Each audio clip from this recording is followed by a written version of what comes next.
So welcome back, dear students. Today we are going to learn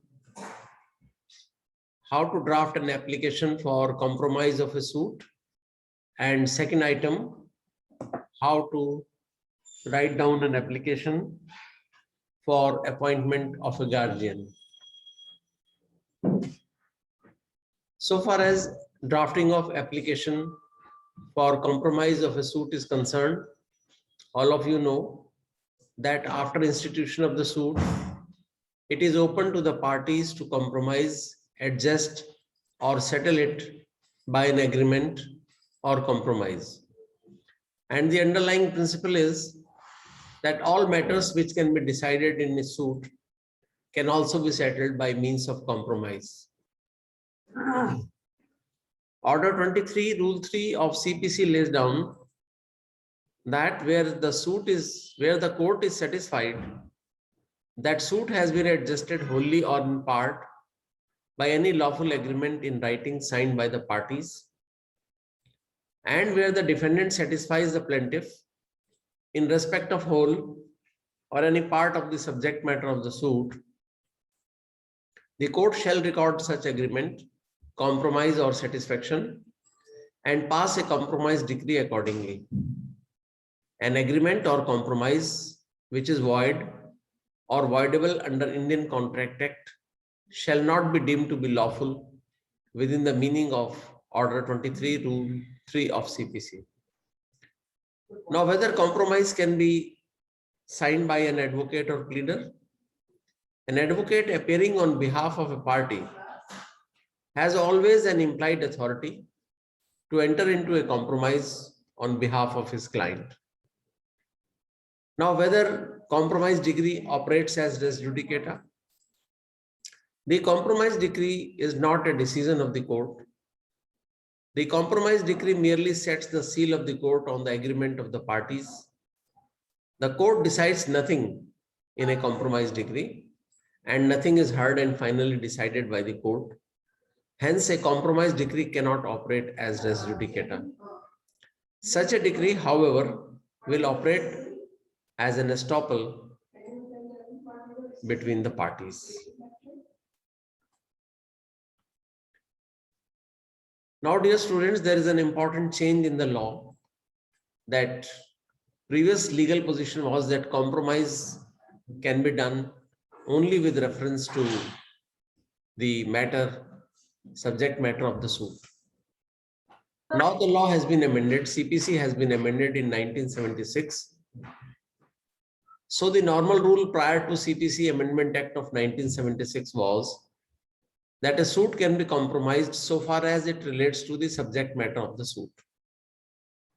But now the Amendment Act of 1976 has specifically provided that whether or not the subject matter of the agreement, compromise or satisfaction is identical with the subject matter of the suit, if it is between the parties and the compromise is lawful one, court can accept it and pass a decree accordingly.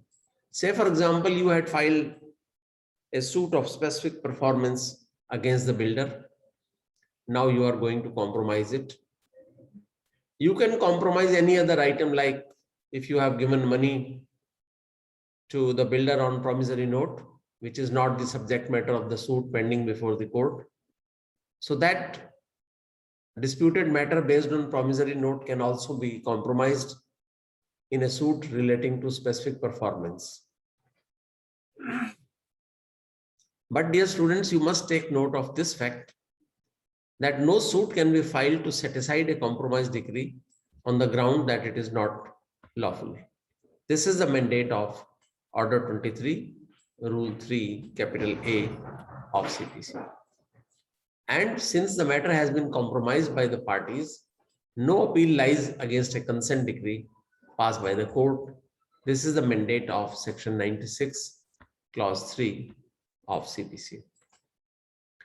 Now, we will start the drafting of an application for compromise of a suit. So heading will be application for compromise of a suit. And first of all, you will have to select the name of the court. And name of the court will have to be the same where suit is already pending. So in this illustration, we have decided the name of the court as in the Court of Civil Judge Senior Division, Noida, District Gautam Buddha Nagar, UP. So your original suit was pending in the Court of Civil Judge Senior Division, so that you are moving this application for compromise of the suit in the same court. Suit number dash dash of 2017 will remain same. Name of the parties is bound to be the same. A son of B was our original plaintiff, and X son of Y with complete address was our original defendant. So the name parties you cannot change. You have no right to change the name of the parties.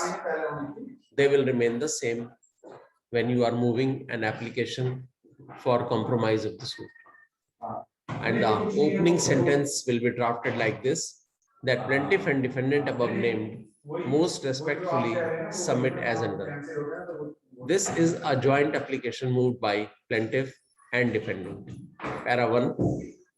Now you will have to narrate the details of the case and the details of compromise which you have arrived at. Para number 1. That the defendant X had agreed to sell his flat with plaintiff for a sum of rupees 1 crore only on 1/1/2017. The said agreement was duly registered in the office of sub-registrar on 1/1/2017 itself, which is entered in register number 1 at pages 289 to 296. Para 2. That the defendant had received a sum of rupees 10 lakh as advance money by means of check number so and so, dated 1/1/2017 of SBI Sector 16, Noida.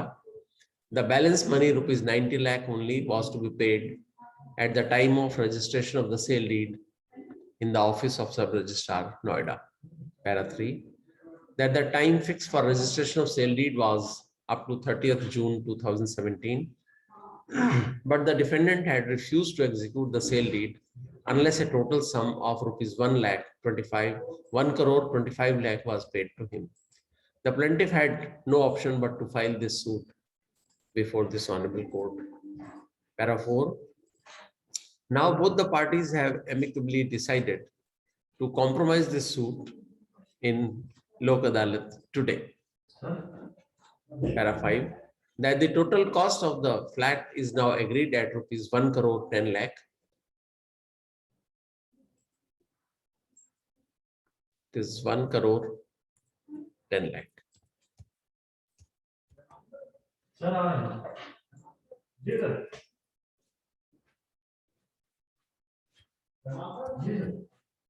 One crore 10 lakh only. Para 6. That the defendant will execute the sale deed in favor of plaintiff within 10 days from today. Para 7. That the plaintiff has deposited a sum of rupees 1 lakh in the court by means of a bank draft, and defendant will be entitled to receive this money from the court after execution of sale deed. The defendant will file an application for withdrawal of the said balance money along with copy of the sale deed executed in favor of plaintiff. So this balance money should be 1 crore. Because 10 lakh were paid in advance. So this amount can be withdrawn by the seller after execution of the sale deed. It is therefore most respectfully prayed that this compromise may kindly be verified and accepted, and this suit may be decided in accordance with terms of this compromise. This compromise be made part of the decree. This is your final prayer before the court. Signature of plaintiff A are required, which is to be identified by his advocate, say identified by ABC advocate, and signature of ABC advocate are also required. Then signature of X defendant are required on this compromise application. He is to be identified by his counsel, say XYZ advocate. He has to sign this application. Then you will mention the place and date. Place is Noida, and date of filing this application in the court is, say, 20th November 2017. So this is a very simple illustration where you have learned the drafting of an application for compromise of the suit. Now moving on to the next item for the day. This is appointment of a guardian, how to draft an application for appointment of a guardian. All of you know that minors are incompetent to contract, lunatics are incompetent to contract, and all the parties to the suit must be major. Why? Because a minor is incompetent to contract and unable to file or defend a suit. Minor here means a person who has not attained the age of 18 years according to Indian Majority Act. But in case of minor, whose person or property a guardian or next friend has been appointed by the court, or whose property is under superintendence of a court of wards, the age of majority is 21. This is in accordance with Indian Majority Act 1875. Now you see, dear students, that Order 32 of CPC prescribes the procedure of suits to which minor or persons of unsound mind are parties. What is the object of appointment of guardian? The object is the appointment of guardian for minors and lunatics, or a person of unsound mind is essential because infant-in-law is regarded as of immature intelligence and discretion, and owing to his want of capacity and judgment, he is disabled from binding himself, except where it is for his benefit. And a decree passed against a minor or lunatic without appointment of a guardian is a nullity and is void, and not merely voidable. This was held in Ramchandra versus Man Singh by the Supreme Court in 1968. Similarly, suits by minor. Every suit by a minor should be instituted in his name through his guardian or next friend is the mandate of Order 32, Rule 1 CPC. But if a guardian of a minor is not appointed and suit is filed, plaint will be taken off the file. Court will not accept a plaint which is filed on behalf of the minor without appointment of a guardian. This is the mandate of Order 32, Rule 1 CPC. So, dear students, please be very, very careful while drafting this application on behalf of your client. If plaintiff is a minor, court may at any stage of the suit order his guardian or next friend, either on the application of defendant or suo motu, to furnish security for the cost of the suit, because minor will not be liable to pay the cost. So, guardian or next friend has to furnish security for the cost of the defendant if he wins the case. Similarly, if the suit is filed against the minor, same position will apply. Where a suit is instituted against a minor, court should appoint a guardian ad litem to defend the suit.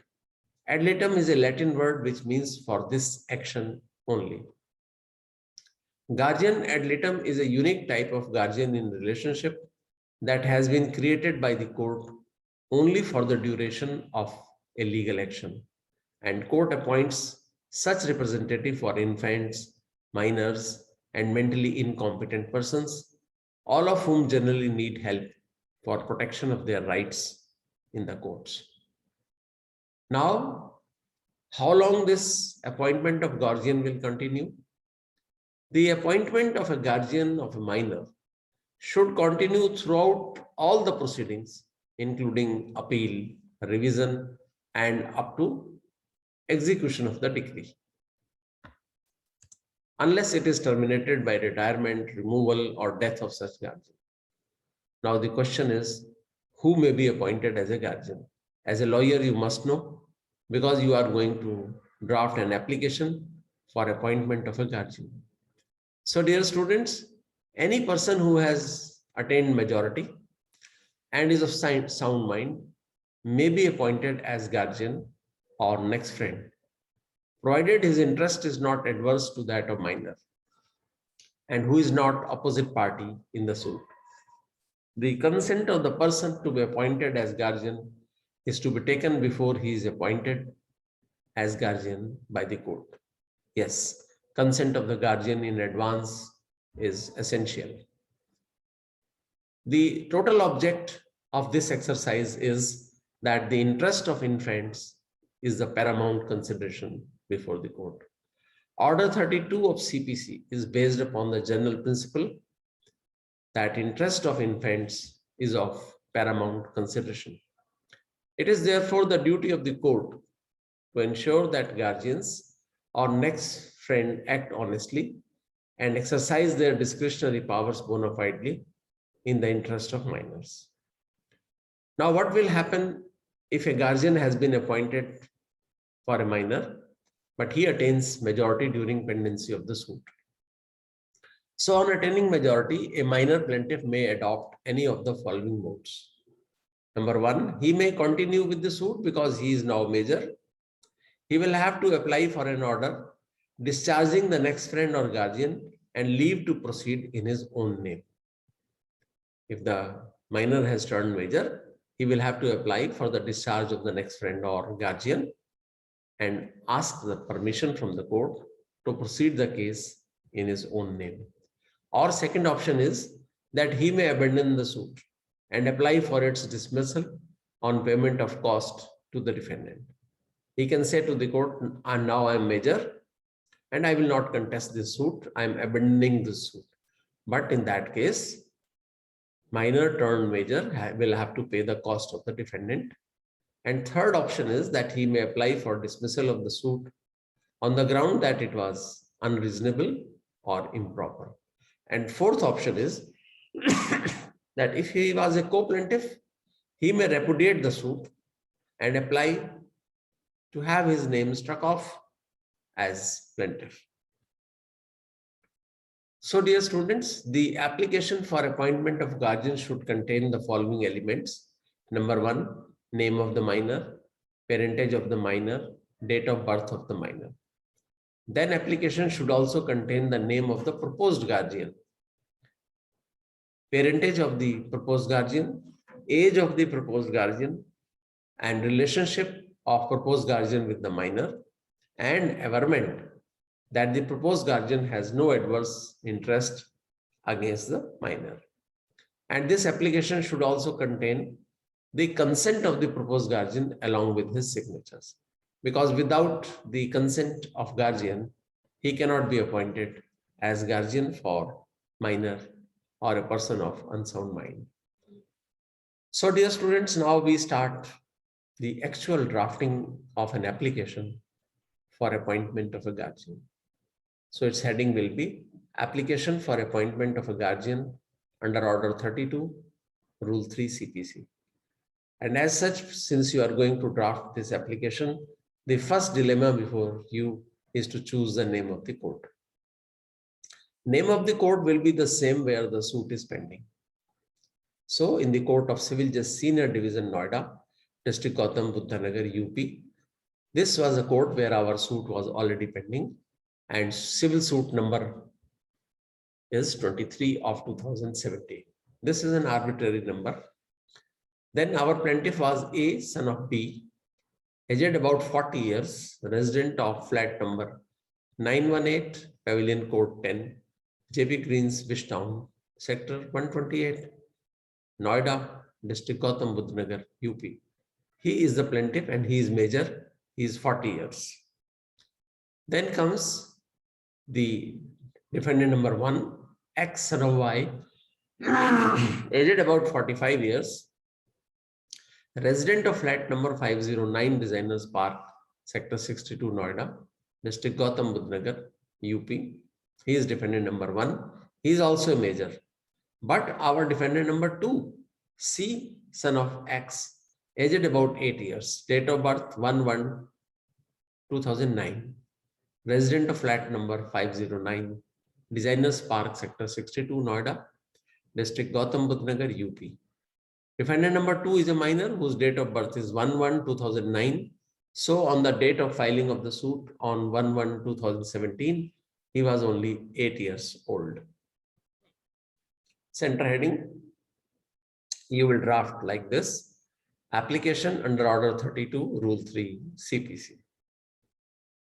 And the opening sentence addressed to the court will be drafted like this. The plaintiff applicant most respectfully submits as under. Number 1, that the plaintiff has instituted this suit for decree of rent, ejectment, and possession of disputed property. That defendant number 2 is a minor.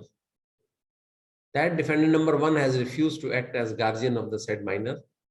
Para 4, that the defendant number 1 has no interest in the matter in controversy in the suit adverse to that of minor defendant number 2. It is therefore most respectfully prayed that a guardian ad litem of defendant number 2 may kindly be appointed under Order 32, Rule 3, CPC. Signature of plaintiff are required on this application. Then this application has to be verified like plaint.ws. So center heading will be verification. I, A, the plaintiff above named do hereby verify that the contents of this application from paragraph 1 to 4 are true to my knowledge. After verification, again, the signature of plaintiff are required. And dear students, since this application has been drafted by some advocate, so you will write down through counsel XYZ advocate, and signature of the counsel are also required to be appended on this application. Then date of application you will mention as say 1st April 2017. So dear students, this is how today we have learned how to draft an application for compromise of a suit. And then second item we have learned how to draft an application for appointment of a guardian. So thank you very much, dear students.